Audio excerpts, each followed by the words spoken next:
Hello guys, আসসালামু আলাইকুম। সবাই কেমন আছো? আজকে আমি তোমাদেরকে দেখাবো মুগ ডাল দিয়ে গরুর মাংস রান্না করার কিভাবে করা যায় সেটা। এখানে আমি হাফ কাপ মুগের ডাল নিয়ে নিয়েছি, এভাবে টেলে নিচ্ছি। মুগ ডালে যে কাঁচা গন্ধ থাকে সেই গন্ধটা যাতে না হয় আর কি, সেজন্য আমি এভাবে হালকা টেলে নেব। কিছুক্ষণ ভেজে নিলে হয়ে যাবে আর কি। তারপরে এখানে আমি নিয়ে নিয়েছি 3টা পেঁয়াজ, একটা রসুন ও কয়েকটা কাঁচামরিচ। আর এখানে আমি গরুর মাংস নিয়ে নিয়েছি। গরুর গোশটা আগে থেকে রান্না করা ছিল, আর এটা আমি ডিপ ফ্রিজে রেখেছিলাম। ডিপ ফ্রিজে রাখলে আসলে অনেক দিনই সংরক্ষণ করে রাখা যায়।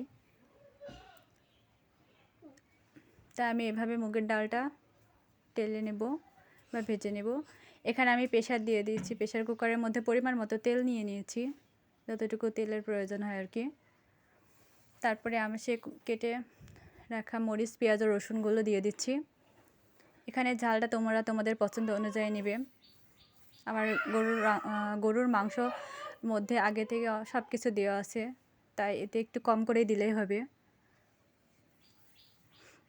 আর এই ডালটা রান্না করতে গেলে তোমরা বেশি শীষ দিবা না, তাহলে 2টার দেওয়া যাবে না। 2টা দিলে ওটা ঘন্ট হয়ে যাবে। এখানে আমি দিয়ে দিলাম 1 চামচ লবণ, তারপরে দিয়ে দিচ্ছি 1 চামচ ধনিয়ার গুঁড়ো এবং 1 চামচ মতো হলুদ গুঁড়ো।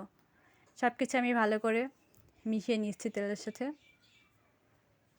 আমি এটাই একটা শীষ দেওয়ার পরে 2টা পুরোপুরি দিয়েছিলাম না আর কি, 1.5 খান মতো দিয়েছি। আর এখানটায় আমি যে ডালগুলো আমি ভালো করে ভেজে নিয়েছিলাম সেগুলো দিয়ে দিলাম এবং ডিপ ফ্রিজে রাখা গরুর মাংসগুলো দিয়ে দিচ্ছি।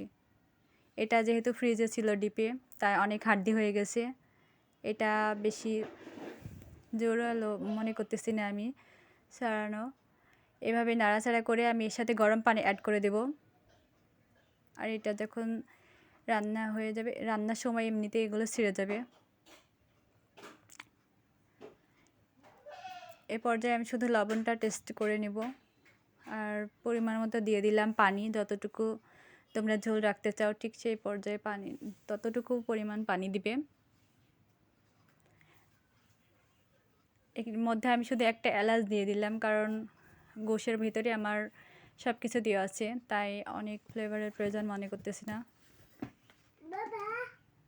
এবার আমি প্রেসারের ঢাকনাটা আটকায় দেব। আমি একটা শীষ পুরোটা দিব, আর 2টার ঠিক হাফ শীষটা পুরোটা উঠতে দেবো না আর কি। 1.5 খান মতো শীষ দিয়ে দিলাম।